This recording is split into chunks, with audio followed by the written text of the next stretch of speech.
Stay positive, work hard, and make it happen. Namaskar, welcome to Next IS. I hope you are doing well. In this video, we will cover major headlines of the Hindu, Indian Express, and Press Information Bureau. So, without wasting any time, let's start today's discussion. And here, first article focuses upon TRAI's role in fighting spams. TRAI stands for Telecom Regulatory Authority of India, and it is working to combat spam by regulating telemarketers and enforcing customer preferences through various measures. TRAI introduced a Do Not Disturb registry in 2007, allowing customers to block spam calls and SMS. In 2018, TRAI also implemented stricter regulations requiring telemarketers to adhere to customer preferences with penalties for violations. And here you must know that in 2024, TRAI tightened rules by mandating telecom companies use blockchain technology to trace commercial messages and prevent fraud. Here you must know that blockchain ensures that SMS messages are traceable and stored in an immutable ledger, enhancing the reliability of sender information. And in this context, Department of Telecommunications has also launched various initiatives like Sanchar Sathi portal and Chakshu reporting site to address fraud, partnering with law enforcement and other agencies. Next article is related to International Labour Organization's 2022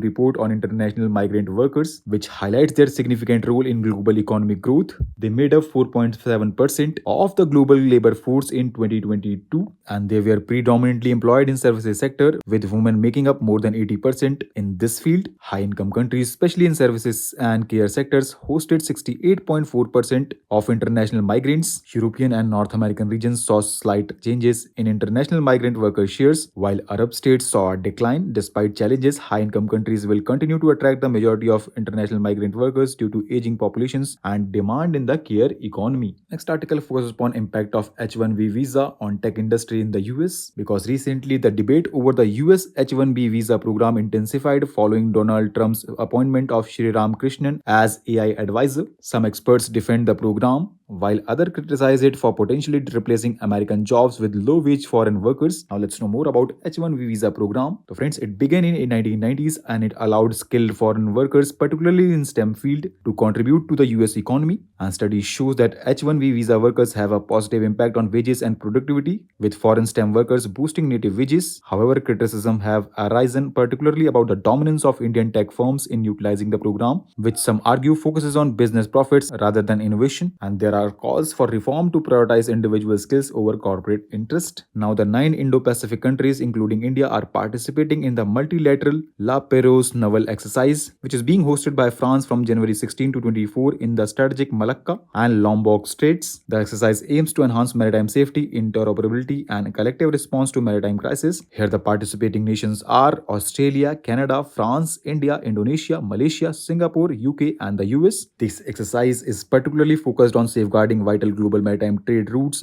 amid rising Chinese naval activity. Next article talks about cryptography, which involves creating coded algorithms to protect information, ensuring only authorized parties can decrypt and access it. Now it is in the news because cryptography research in India is growing with focus on improving system security, particularly in the face of quantum computing advancements. Now researchers are also working on topics such as communication complexity, algebraic coding, and quantum resistant cryptography. India is also investing in quantum communication technologies, including secure satellite-based systems and true random number generation for better encryption. Here you must know that National Quantum Mission was launched in 2023 and it aims to strengthen secure communications. Now, talking about the importance, so friends, India's growing involvement in cryptography research is crucial for addressing future challenges, including the potential disruption caused by quantum computers. Next article is related to water hyacinth, because fishermen in Kenya's Lake Naivasha are facing challenges due to the invasive water hyacinth, which has reduced fish populations and disrupted their livelihoods. This plant thrives in polluted waters and harms aquatic life. Talking about water hyacinth, it is native to South America and it was introduced to Kenya in 1980s by tourists as an ornamental plant. Next article is related to olive ridley turtles, because over the past 2 weeks, around 350 dead olive ridley turtles have been found in Chennai and neighboring areas. Talking about olive ridley turtles, they are named for their olive green heart-shaped shells. They are among the smallest sea turtles, which are found mainly in tropical regions of Pacific, Indian, and Atlantic Oceans. They are also known for their unique mass nesting called aribada, where thousands of females lay eggs together.